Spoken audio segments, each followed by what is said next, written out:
Da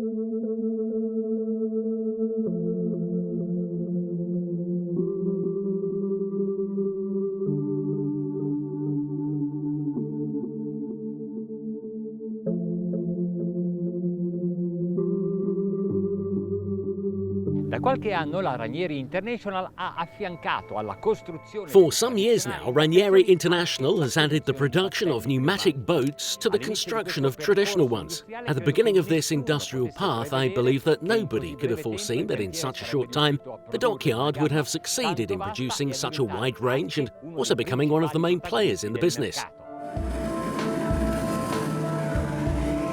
Oggi proveremo uno dei modelli più grandi, il Cayman. Today we will try one of the larger models, the Cayman 35, in the executive supersport version, powered by two 300 horsepower Suzuki outboards.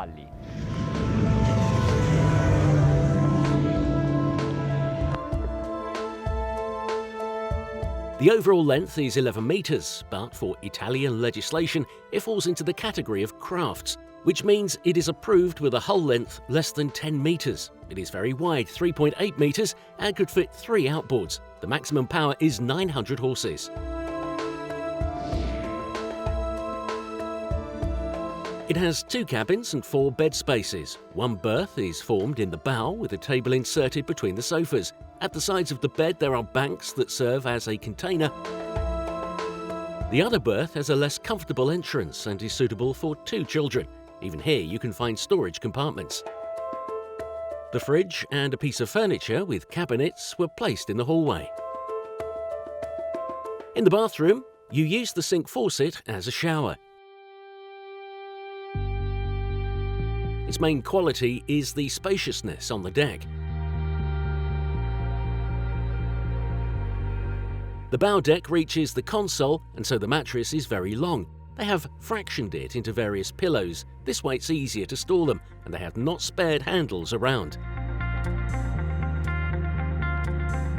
The cockpit is gigantic. Lunch can be held at the stern, sitting around the table that rises from the dunnage with an electric control, and which halfway up serves to join the sofas and form the sun deck.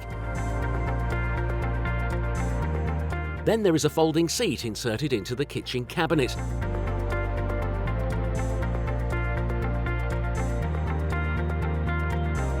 The roll bar is impressive but not exaggerated and supports the sun awnings. Alternatively, you can install a hardtop with an electric sunshade.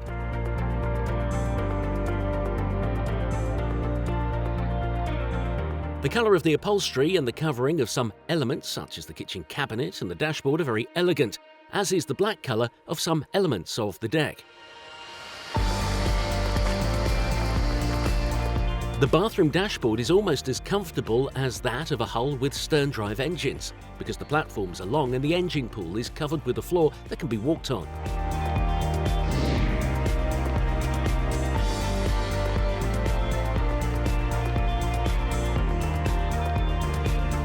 La postazione di pilotaggio ha 3 posti. La carena ha 2 steps. The pilot station has 3 seats, the hull has 2 steps, and the tubular 8 compartments. We have given the numbers, they are all important. Yes, because here you are really comfortable even in 3, and the credit goes to the beam. That is the width of this dinghy. The 2 steps are needed to make it run faster, and the 8 compartments are clearly for safety. Sono una chiara sicurezza. Today the waters of the Ionian Sea, here in front of Severato, are perfectly calm. Su questo modello in prova hanno installato 2 fuoribordo. On this test model they have installed 2 300 horsepower Suzuki outboards, and the engines are in turn mounted on an aluminium bracket, meaning on a structure that is external to the transom. Rispetto allo specchio di poppa. I motori sono dei V6 da 4 litri. The engines are 4-litre V6s with double overhead camshaft and phase variator. This distribution system gives us a nice torque even at low speeds, which is an important quality when you have to push a vehicle of this size. Un mezzo di questa grandezza. La potenza è così elevata che sono partito da 20 nodi, ma in realtà the power is so high that I started from 20 knots, but in reality, now I will decelerate so we can see what the minimum glide pace is, only 10 knots. In acceleration, the propellers only blend for a couple of seconds, then it spreads, and here we are at 20 knots in a flash, and I didn't even accelerate forcefully. In un attimo, e non ho accelerato prepotentemente.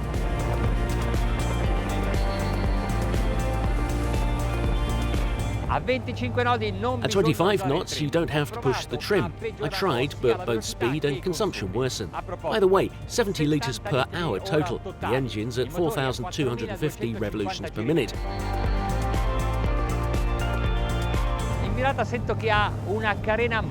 In turn, I feel that it has a very deep hull.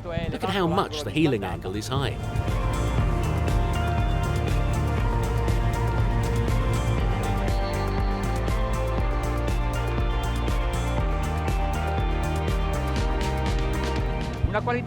This is a quality that today we are not able to exploit. It would take a bit of waves to feel it pass well without impacts. But I can tell you that even when I exaggerate with the angle bar, propellers do not go into cavitation.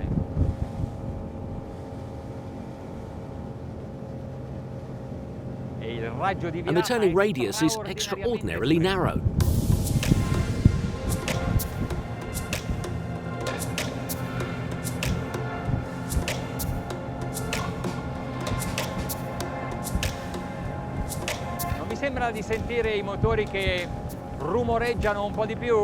Don't you think you hear the engines roaring a little more? We're at 5,500 RPM. Now I will also give it a bit of trim. This way I will bring the propellers closer to the surface. Just a little though, about 20%. Otherwise I'm going to increase the regression. The speed is 39 knots.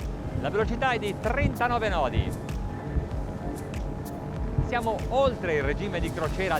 are beyond the engine cruising speed. Realistically, this cruising pace is fabulous for the comfort for all people on board. E ora giù la manetta e su il trim. And now down the throttle and up the trim. The windshield is large and even has a side shelter, but at this speed it's not very effective. We're at 40 knots. I exaggerated with the trim. I will lower it a little, and in fact the setup changes again at full throttle, probably due to the Redan effect. And I even have to remove some of the trim to optimize the thrust of the propellers. Probabilmente per effetto dei Redan, e devo addirittura togliere un po' di trim per ottimizzare la spinta delle eliche. L'ho portato al 15%. A raise to 15% and we're at 42 knots. This is the maximum speed of the Cayman 35. Cayman 35.0. Certo sarebbe un sogno avere un gommone così, non solo per le It would sue certainly be a dream to have a dinghy like this one, not only for its thrilling performance, but because of its habitability above and below deck. This could be the perfect way to organize your family cruise, don't you think? La propria crociera familiare. Non credete?